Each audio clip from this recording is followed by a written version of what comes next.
कोई भी भाषा के नाम के पहले, कोई भी लैंग्वेज होगा, क्या होगा, कोई भी लैंग्वेज के पहले हम लोग द का जो प्रयोग है नहीं करते हैं। ठीक, किसी भी भाषा के नाम के पहले द का प्रयोग क्या किया जाता है, नहीं किया जाता है। जैसे मान लो अगर एग्जांपल देना हो, I know how to speak the French, मतलब एग्जांपल दे दिए हम, I know how to speak the French, मतलब इसका मतलब क्या कि मैं फ्रेंच बोलना जानता हूं, मुझे फ्रेंच बोलना आता है। अब बताओ ये सेंटेंस ग्रामेटिकली सही है कि गलत है? बताओ कहाँ गलती कर रहे हैं हम? अब देखो इसमें से एक भाषा का नाम है, देखो फ्रेंच है, हालांकि फ्रेंच लोगों को ही बोला जाता है, लेकिन यहाँ फ्रेंच क्या लैंग्वेज को लिखा है। देखो स्पीक मतलब क्या, फ्रेंच लोगों को बोलेंगे कि फ्रेंच भाषा को बोला जाता है। तो भाषा के नाम के पहले द का प्रयोग हम लोग नहीं करते। सेंटेंस देखो फ्रेंच एक भाषा है, भाषा के पहले क्या लग गया था, सेंटेंस क्या है ये सर? सही क्या होगा सर? तो सही होगा क्या, I know how to speak French, मैं फ्रेंच बोलना जानता हूं या मुझे फ्रेंच बोलना आता है। ठीक, पहला चीज क्या बोले कि भाषा के नाम के पहले हम लोग द का प्रयोग नहीं करते, लेकिन दो कंडीशन है जिसमें द का प्रयोग हो जाएगा। भाषा का नाम भी रहेगा फिर भी द का प्रयोग होगा। कब? जब सुना, जब भाषा का नाम रहेगा, जब कोई भाषा का नाम रहे, कोई भी भाषा का नाम रहे, अगर है ना, नेम ऑफ लैंग्वेज कोई रहे, नेम ऑफ लैंग्वेज यानी कोई भाषा का नाम रहे, फ्रेंच, इंग्लिश, स्पेनिश जो भी रहेगा, भाषा का नाम रहे, और उसके बाद अगर लैंग्वेज वर्ड लग जाए, कौन सा वर्ड?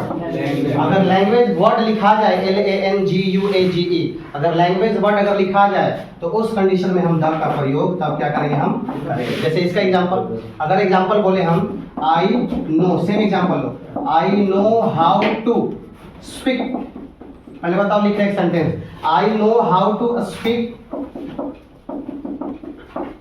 The French. पहले बताओ ये सेंटेंस, सेम एग्जांपल, बताओ ये सेंटेंस सही है कि गलत है? देखो भाषा का नाम है फ्रेंच, भाषा के नाम के पहले द का प्रयोग नहीं करते हैं, यहाँ द लगाया है सर, सेंटेंस ये क्या है, गलत है। एक तरीका है जिसको सही कर दे, हम मिटाए नहीं, हम एक तरीका है जिसको सही कर दे। बस करना क्या है, ये जो भाषा का नाम है इसके बाद क्या करो, लैंग्वेज वर्ड लिख दो, LANGUAGE। अब ये सेंटेंस बिल्कुल क्या हो गया, I know how to speak the French language. अब ये बिल्कुल वाक्य हो जाएगा सही। कहने का मतलब ये है कि सिर्फ भाषा का नाम रहे तो उसके पहले द का प्रयोग हम लोग नहीं करेंगे, लेकिन अगर उस भाषा के नाम के बाद लैंग्वेज वर्ड अगर आ जाए, अगर लैंग्वेज वर्ड लिखा जाए अगर, तो उस कंडीशन में द का प्रयोग हो जाता है। ठीक, एक कंडीशन और है, वो कौन सा कंडीशन है वो समझो।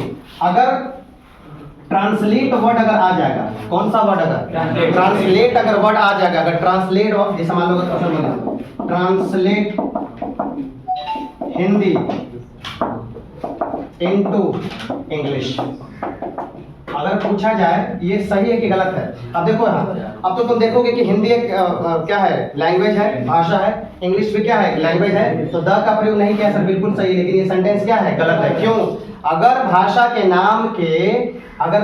नाम के पहले अगर उस सेंटेंस में ट्रांसलेट नाम का वर्ड अगर आ जाएगा, ट्रांसलेट वर्ड आ जाएगा, तो उस कंडीशन में तब हम द का प्रयोग करते हैं। तब लैंग्वेज लगे या ना लगे कोई फर्क नहीं पड़ेगा। तो ये सेंटेंस सही है, तो सही क्या होगा, ट्रांसलेट, ये सेंटेंस गलत है जी, सही क्या होगा, translate the Hindi into the English. अब ये सर सेंटेंस सही है क्या, जरा देखिए तो, अब ये बिल्कुल सेंटेंस सही है। क्यों?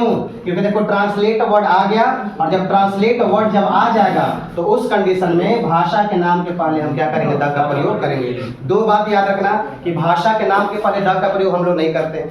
अगर भाषा के नाम के बाद अगर लैंग्वेज वर्ड लग जाए तो द का प्रयोग होने लगेगा। और दूसरा चीज बताया है कि अगर लैंग्वेज वर्ड ना लगे, लेकिन अगर उस वर्ड में ट्रांसलेट नाम का वर्ड आ जाएगा, तो उस कंडीशन में भी किसका प्रयोग, हम द का प्रयोग। भाषा लैंग्वेज नहीं लिखा रहेगा फिर भी लगेगा, कब? जब उस सेंटेंस में किसका लग जाएगा, द ट्रांसलेट वर्ड का प्रयोग हो जाएगा। बोले यहाँ तक किसी को दिक्कत हो? अब एक सेंटेंस बताना, सही बताना, ट्रांसलेट नहीं, जैसे Ram knows how to speak blanks Spanish language. मान लो एग्जांपल तुम्हारे सामने दे दिए हम, Ram knows how to speak speak blank Spanish language, पहला ऑप्शन ए, दूसरा ऑप्शन एंड, तीसरा ऑप्शन द और चौथा ऑप्शन नो आर्टिकल। जब भी आर्टिकल का क्वेश्चन है यही चारों ऑब्जेक्टिव देगा ऑप्शन। बताओ जरा, ये क्वेश्चन है Ram knows how to speak blank Spanish language. अब बताओ जरा सेंटेंस में क्या लगाना चाहिए? देखो द लगेगा, क्यों सर? क्योंकि देखिए स्पेनिश एक वर्ड है और स्पेनिश नाम के वर्ड के बाद देखिए लैंग्वेज लग गया, तो क्या लग जाएगा सर? इसमें द लग जाएगा। अगर थोड़ा सा अगर इसमें किए हम लैंग्वेज को हटा दिए, अब ये सर सेंटेंस अगर द लगाइएगा तो क्या हो जाएगा? गलत। क्यों? क्योंकि लैंग्वेज वर्ड हट गया, तो अब यहाँ क्या लगेगा? I Ram knows how to speak, अब नो आर्टिकल लगने लगेगा। क्लियर है? लैंग्वेज लगेगा तो द लगेगा, लैंग्वेज हटा देंगे तो फिर नो आर्टिकल, और एक ट्रांसलेट वर्ड रहेगा तब द आता है। क्लियर है?